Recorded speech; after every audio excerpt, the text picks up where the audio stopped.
We live in this age in the 21st century. Actually, once upon a time, there was a discussion somewhere. Like 3 monkeys were sitting on a coconut tree and they were discussing things as they were said to be. Said one monkey to the other, "Hey, listen you two, there's a rumor that can't be true, probably that man descended from our noble race." They were sitting on the parapet of the building of a science faculty. And one of the monkey heard a professor talking to his students. Man descended from our noble race. And the second monkey immediately jumped from one branch to another, saying, "Oh my God, the very idea is a disgust." And the third monkey said, "Why?" And the first monkey explained that man never descended from our noble race. I'll give you the reasons for it. And said, "What are the reasons?" And the first monkey started explaining. He said, "Man never descended from a noble race." Why?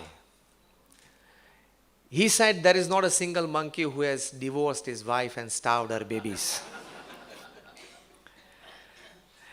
No monkey has ever used a club, a knife, or a pistol to take other monkey's life.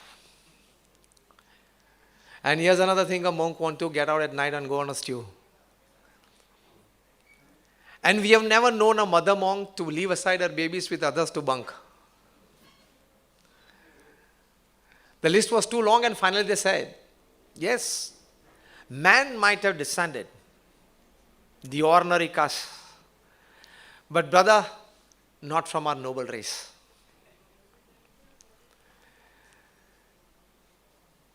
This is the fact of the state of affairs, mentally and emotionally, of the 21st century man. I think we have the best of the education institutes so far in the history of this planet. Yes or no? We have the best infrastructure at present than at any other time in history. Yes or no? And yet our humanity is a diseased one. Mankind is in urgent need, SOS, of some more morality and spirituality. As Dr. Sarvepalli Radhakrishnan used to say, that we have the best of refrigerators, the best of computers, and the best of machinery so far, but the worst of humans. Man has learned to swim like a fish in water. He has learned to fly like a bird in air. But he has not learned to walk like a sane human being upon this earth. So this is the age of guided missiles and misguided man. This is the age of guided missiles and misguided man. Day by day, the crimes are increasing in the society. With the best of the education institutes that we have today in the society that we never had upon this planet before. With the best of the sharing of information and knowledge that we have in the society today that we never had before. The deterioration of human values that we see in the society today in the 21st century is the worst probably that our eyes and mind could accept or expect. As the great American President Lyndon Johnson used to say, mankind is in urgent need of something spiritual, something more moral. Because I tell you, the worst crimes upon this earth are performed by the most educated people. Illiterate people, if they steal, they will steal a few hundred or a few thousand rupees. And literate people with power, if they steal, they can go to 50,000 crores, 1 lakh crores, 1,50,000 crores. They can do 2G, 3G, 4G, and the coming G's scams.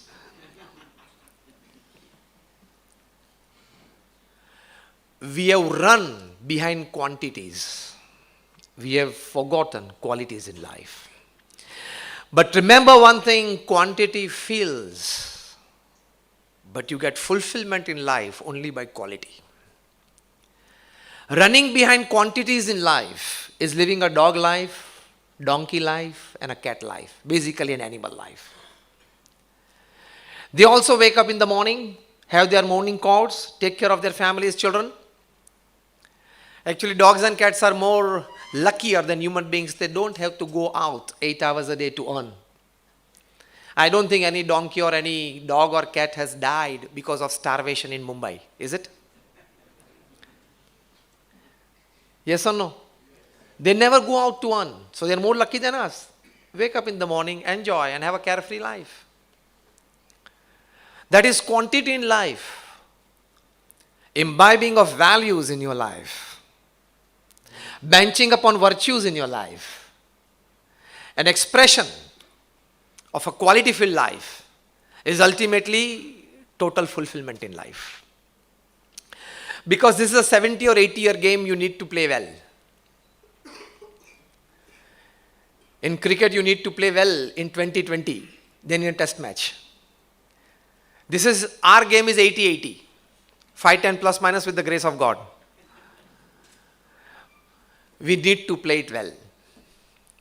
And one third of the day you are sleeping. 8 hours of the day you sleep.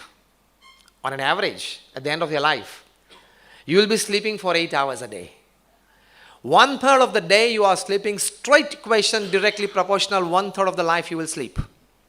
So if you live for 70 years upon this earth, 23 years of your life will go in sleep in bed. You don't know whether you exist or not. Whether you are a doctor or a chartered accountant or an engineer or a scientist or a businessman doesn't count for 23 years of your life. So we need to give a thought to ourselves. How much of quantity? How much of time and energy to be given to quantity in life? Because running behind money can buy you perhaps good beds but not sleep. Money can buy you food but not appetite, hunger and digestion.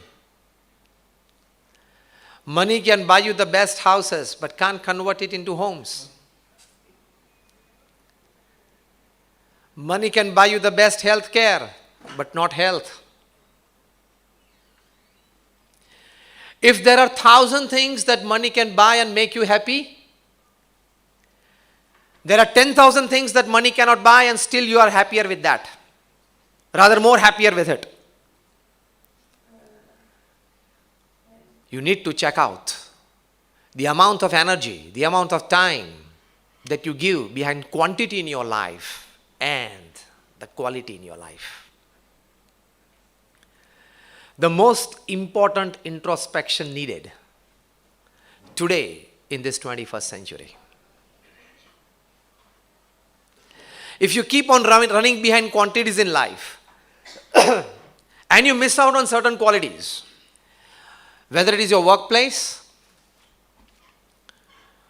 whether it is your family place, or whether it is your entertainment place, you can lose out. Only running behind quantities, you are a sure loser. Let us start with a case study. Just about a few weeks back, the CEO of Uber, he had to put in his papers, Travis Kalanick. At the age of 40, what he achieved is a rare for any startup. He started Uber at the age of 31 and transformed it into a transportation colossus upon this planet. He transformed the basic meaning, the availability, the facility of transport. The valuation of the company today is $69 billion, the highest valued private tech company of the world. Since its inception in 2009, they have raised funds to the amount of like $14 billion, which is perhaps the highest, the best, well-funded startup of the world. It operates in more than 662 cities and towns in 82 countries of the world. Tremendous achievement for a startup.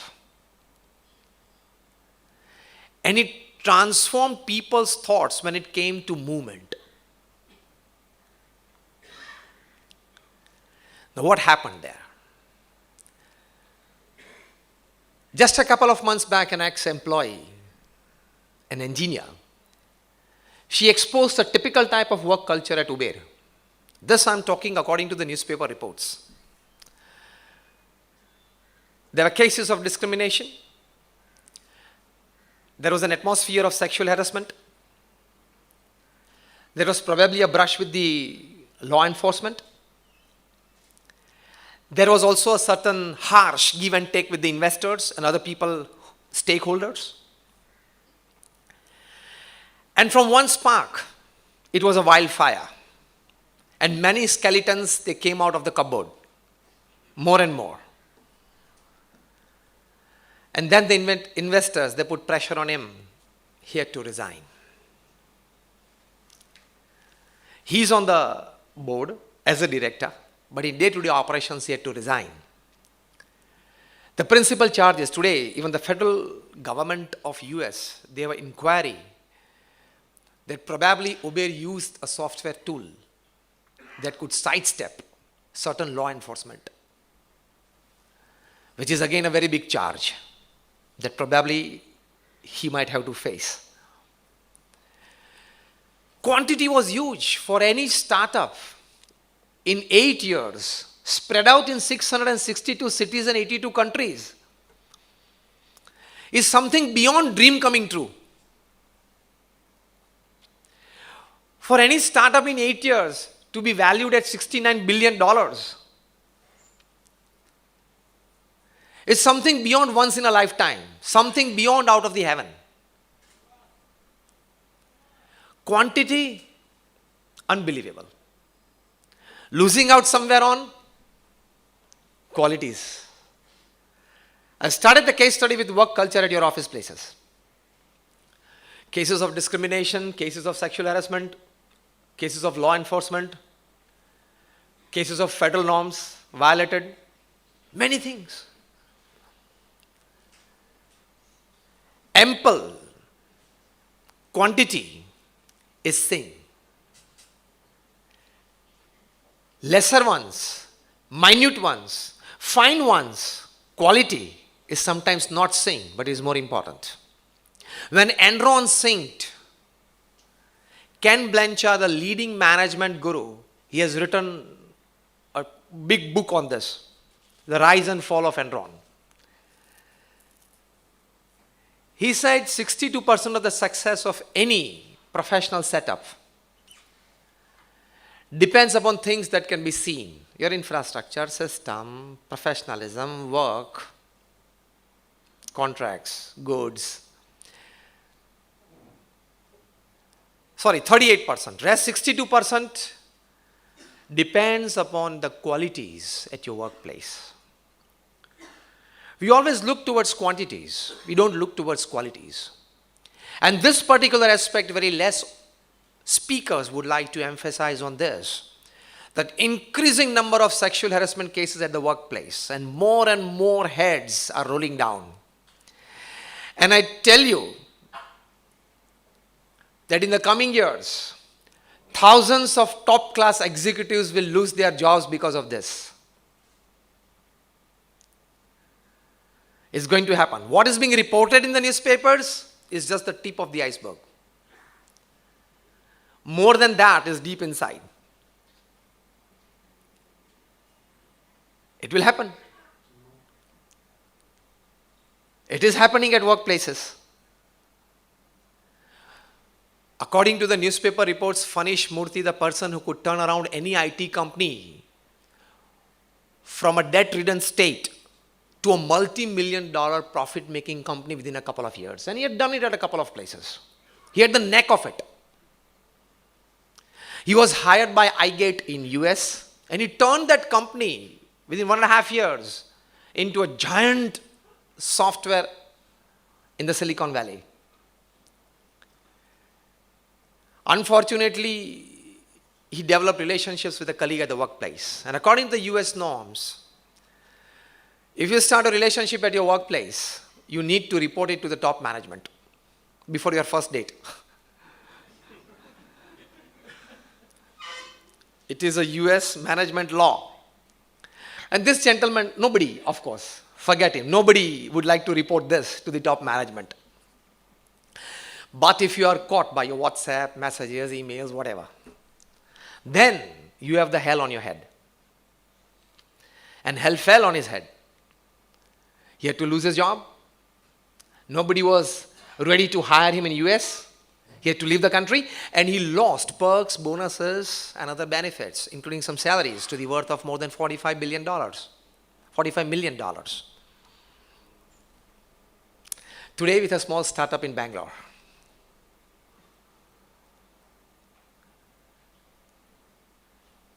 money, work, time and energy behind it is quantity. Discipline and righteousness at your workplace is quality. Quantity will fill, quality will fulfill. You need a proper balance of it. Discipline, norms, and righteousness is your quality life. And you enjoy your life. You sustain well in your life, in a good state of affairs, internally and externally both. Only by quality in your life. See, today the notion is, we live in a carefree society. This is a free world.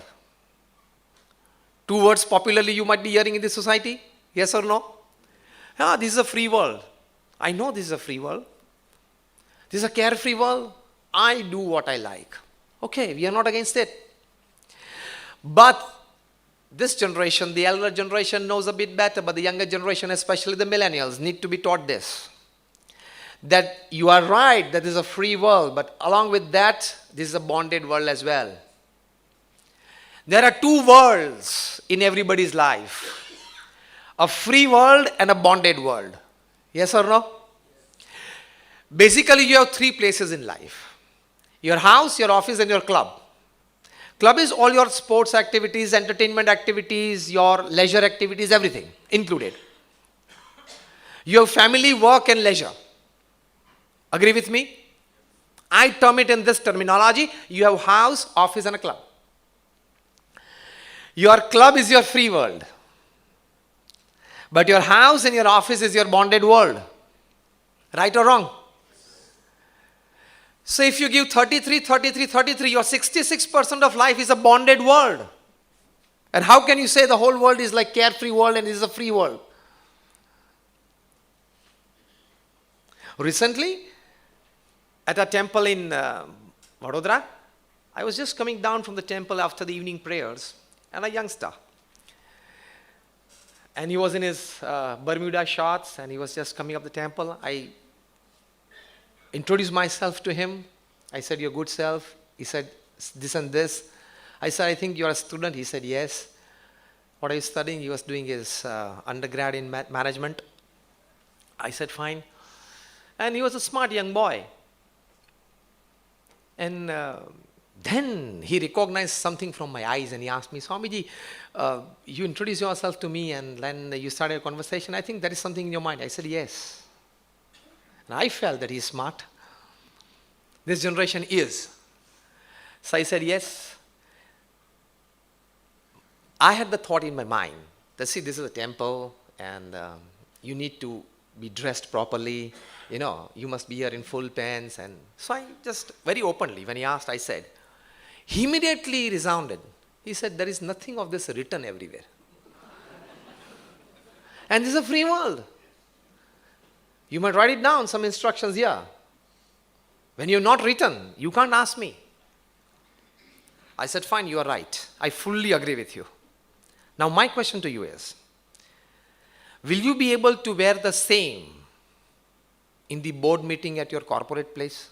Can you enter your board meeting at the corporate place in Bermudas? Tell me yes or no. He said, no. I said, you wear it, you enter the place, and then if somebody questions, you tell them it was not written outside. It was not written outside. This is not written outside the boardroom in a corporate place. They don't walk in Bermudas or your shorts. He said, no, Swamiji, that is understood. I said, this is my answer. This is understood. Certain norms are not written, but it has to be accepted. This particular incident apart, I was talking of like this millennials and this generation, they live in this free world, which is quantity field. They need to be given the consciousness of the bonded world as well. I can categorically put forward a statement that you enjoy your free world because of your disciplines in the bonded world. Now think over this statement. You enjoy your free world because of your disciplines in the bonded world. The moment you lose out on disciplines, norms, and ethics in your bonded world, you will lose all the charm of the free world as well. Agreed or not? That means moment you lose out on disciplines and norms at your workplace or with your family at home, your club life will be over. And you don't live your life because of club. You live your life because of a home, family, and office. Yes or no? Club life is dependent upon house life and office life. House and office life is not dependent upon club life. There are a few thousands in clubs. There are thousands of people without clubs and enjoying a life.